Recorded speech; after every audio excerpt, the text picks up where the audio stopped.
नहीं तो सबको जानूंगा और हर एक को मौत के घाट उतारूंगा। क्या तुम परशुराम को भूल गए और तभी इतना भूल गए?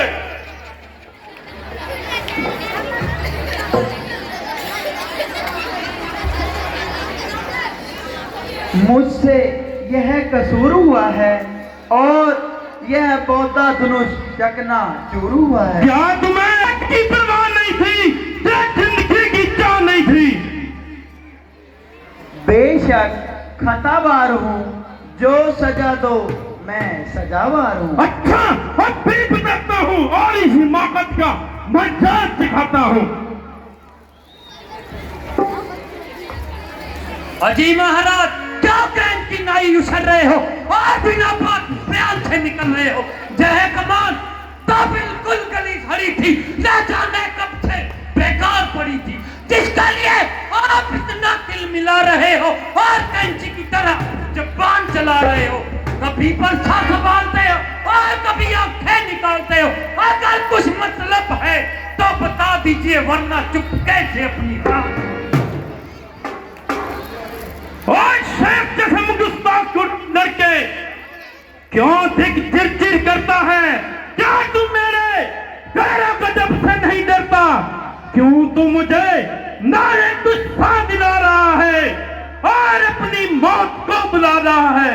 बड़े बड़े बहादुर मेरे नाम की दुहाई देते हैं और सामने से भागते हुए दिखाई देते हैं। तुझे बच्चा जानकर मैं सिखाता हूँ और इसीलिए शस्त्र नहीं चलाता, मगर याद रख, बकरे की माँ कब तक खैर मनाएगी? आखिर तेरी जान मेरे ही हाथों से जाएगी। महाराज, क्यों बच्चे से नाहक लड़ाई करो? बच्चा नहीं, ये शेर की बेल है और इसने मुझे समझ रखा खेल है। ब्राह्मण हो, कुछ तो समाई करो। किया है गुनाह, मैं गुनाहगार हूँ, सजा दो मुझे, मैं सजावार हूँ।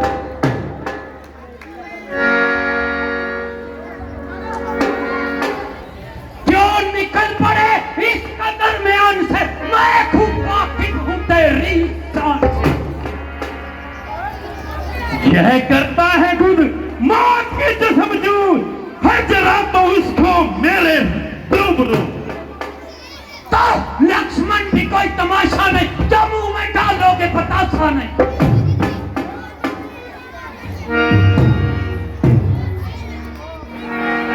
फिर तुझको अभी बताता हूँ मजा से किसी का दिखाता। जय कि दर्जी बब की है दिखा किसी और को, ये बुद्धि शीशे की है जता किसी और को। शरारत तेरी साफ बतला रही है, तेरी मौत तेरे सर पर मंडरा रही है। बड़े बड़े बहादुर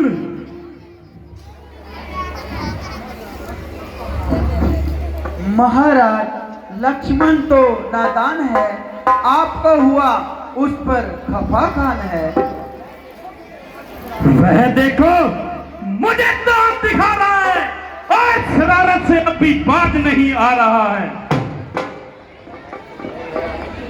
वह कहने से नरम हो गया, आपको उस पर नाहक भरम हो गया। खूब इसी का नाम नरमी है। वह मुझे बातों ही बातों में उड़ा रहा है और मेरी नकल करके मुझे चिढ़ा रहा है। सामने से चला जा, वरना कच्चे को दबा जाऊंगा। तुम इसको मेरी आंखों के सामने से दूर ले जाओ, वरना इसकी बुरी दुर्गत बनाऊंगा। तुम अपनी आंखें ही बंद कर लो, मैं नजर ही नहीं आऊंगा।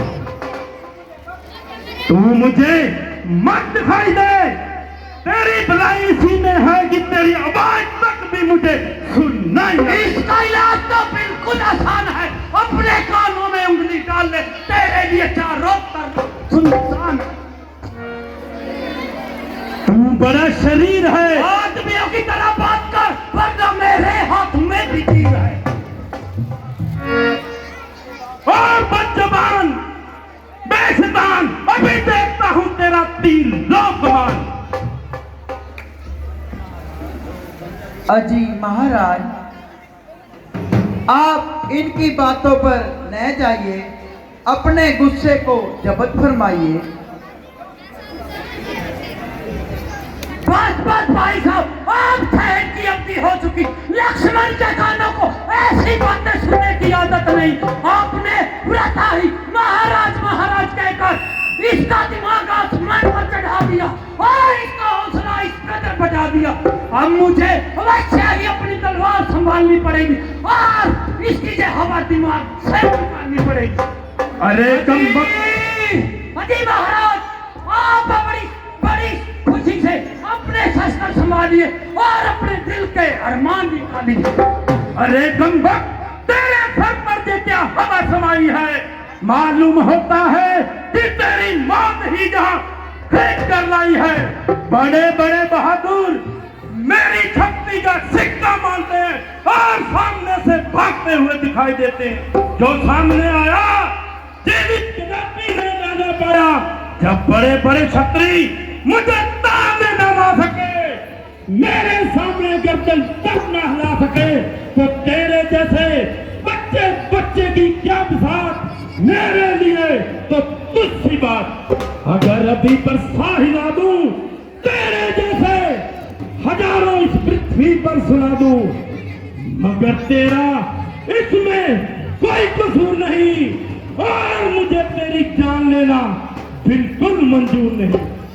जिसने मेरे गुरु का धनुष तोड़ा है, उसे जीवित नहीं छोड़ूंगा, बल्कि उसे भी धनुष की नाई बीच में से तोड़ूंगा। हाँ, तो भी शरारत से बाज ना आया तो तुझे भी जीवित नहीं छोड़ूंगा। बस बस, मैं बहुत सुन चुका तेरी बकवास। अब अगर ज्यादा बोला तो लूंगा जबान तराश, लूंगा जबान तराश। अगर कुछ मुंह से बात निकाली और बेईमान बदकार जरा तो अब मैं देखो तुम्हारी गिद्दर की भबकी भिखार को, जब फीके हैं मजे चिखार को। मेरे सामने तुम्हारी शक्ति नहीं चलेगी और इस पानी में ये दाल नहीं गलेगी। वास्तव में आज तक तुम्हारे सामने कोई अड़ा ही नहीं और कोई बुद्धिल होगा जो सामने तुम्हारे खड़ा है। तभी तो तुम्हारा हौसला इतना बढ़ गया और जब मामूली सा दिमाग आसमान पर चढ़ गया। अरे ये दूरत, साक्षात शरारत की मूरत, तू जुबान नहीं चला रहा है, मेरी इज्जत में आबरू को तू खाक में मिला रहा है। वही बात हुई रंज की, गुफ्तगू होने लगी, आपसे तू से तू होने लगी। खबरदार, होशियार हो जा और मरने के लिए होशियार हो जा। अगर एक ही बार में तेरी हड्डियां सुरमा ना बना दी तो मेरा नाम भी परशु। गिरे है बहुत करता, गया ज्यादा से चढ़ता, कसर नहीं शैतानी में, जानता हूं पर छुराम की तू है कितने पानी में।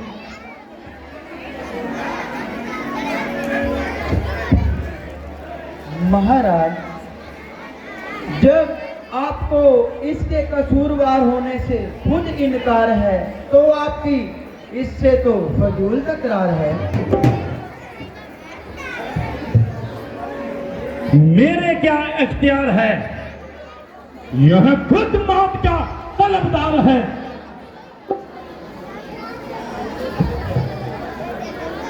भाई, तुम इनको अधिक न सताओ और जरा इधर को आओ।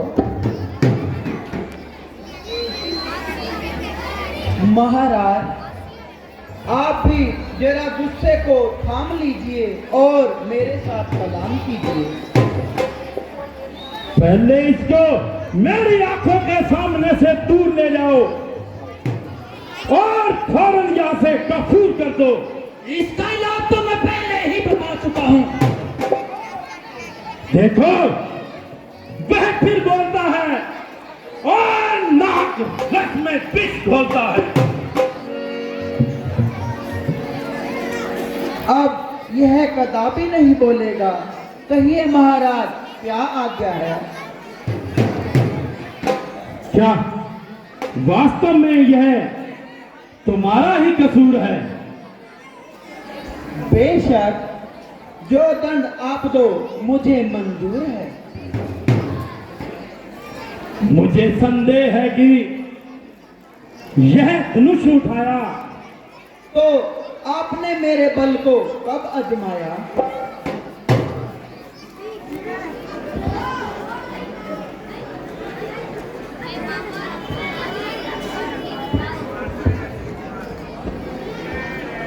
लीजिए महाराज, इस धनुष का चिल्ला चढ़ाकर मेरा इत्मीनान कीजिए।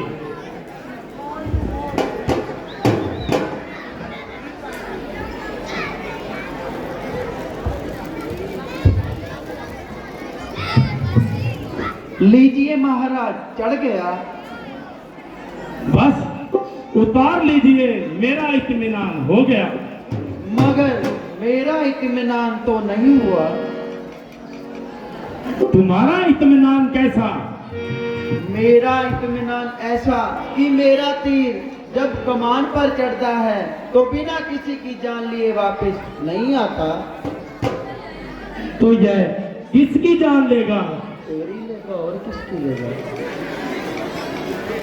ना महाराज ना, ऐसा मत करना, मैं मारा जाऊंगा। यह तीर आपको सहना पड़ेगा, मगर घबराओ नहीं, दूसरा कदापि नहीं चलाऊंगा। वाह,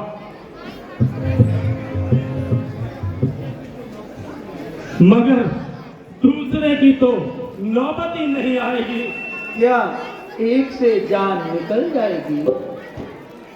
वाह, जान निकलने की अच्छी गई, आधी जान तो अब भी मेरे में नहीं गई, सांस चलती है सिर्फ।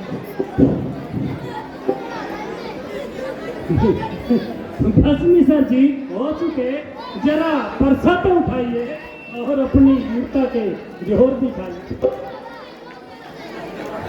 लक्ष्मण जी, मुझे किसी तरह क्षमा दिलाओ और मेरी जान बचाओ। तुम तो इतना उछलते थे। मूर्खतावश मेरी जीभा से ऐसे गंदे शब्द निकले। मुझसे क्या कहते हो? मैं तो तुम्हारी नजरों से बिल्कुल दूर हूँ और इसलिए किसी तरह की सिफारिश करने से मजबूर हूँ। मेरा जो बोलना है तुम्हारे बीच में विष बोलना है। रामचंद्र जी से आपकी बात है और अब मामला उनके हाथ है,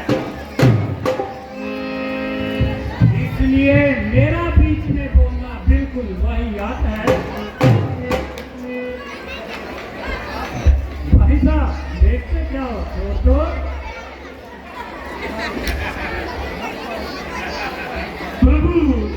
प्रभु, मैं आपका भिखारी हूँ, मुझे जीवन दान दीजिए और मुझ पर एक एहसान कीजिए। तुमको तो अपनी बात की शर्म नहीं, मगर शरण में आए हुए क्षत्रिय पर धर्म करना क्षत्रिय का धर्म नहीं। परंतु एक बात पर छोड़ता हूँ कि आगे तो कभी शस्त्र न उठाना और किसी क्षत्रिय के मुकाबले पर न आना।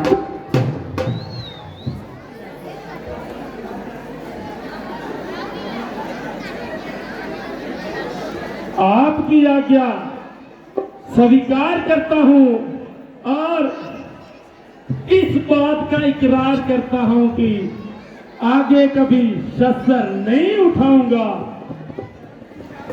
और इसी जगह से सीधा डेरा बाबा भूमन शाह चला जाऊंगा और सारी उम्र ईश्वर ध्यान में बिताऊंगा। सब पापों का पश्चाताप करके अपने सर पर से पापों का बोझ उतारूंगा। अच्छा, तो जाइए कृपा निधान।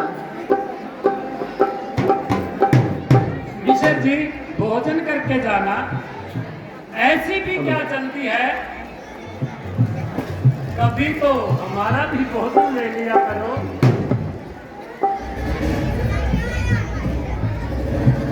भाई, कहीं तुम इस चंचलता को छुपा लिया करो। बस बस, दया रखो, यही सब ठीक है। जान बची, अभी तो पहली रोटी ही नहीं बची। अगर अब वापिस आया तो ऐसे ऐसे फुलके खाऊंगा कि अपनी जान ही दे जाऊंगा। Tata bye, good night.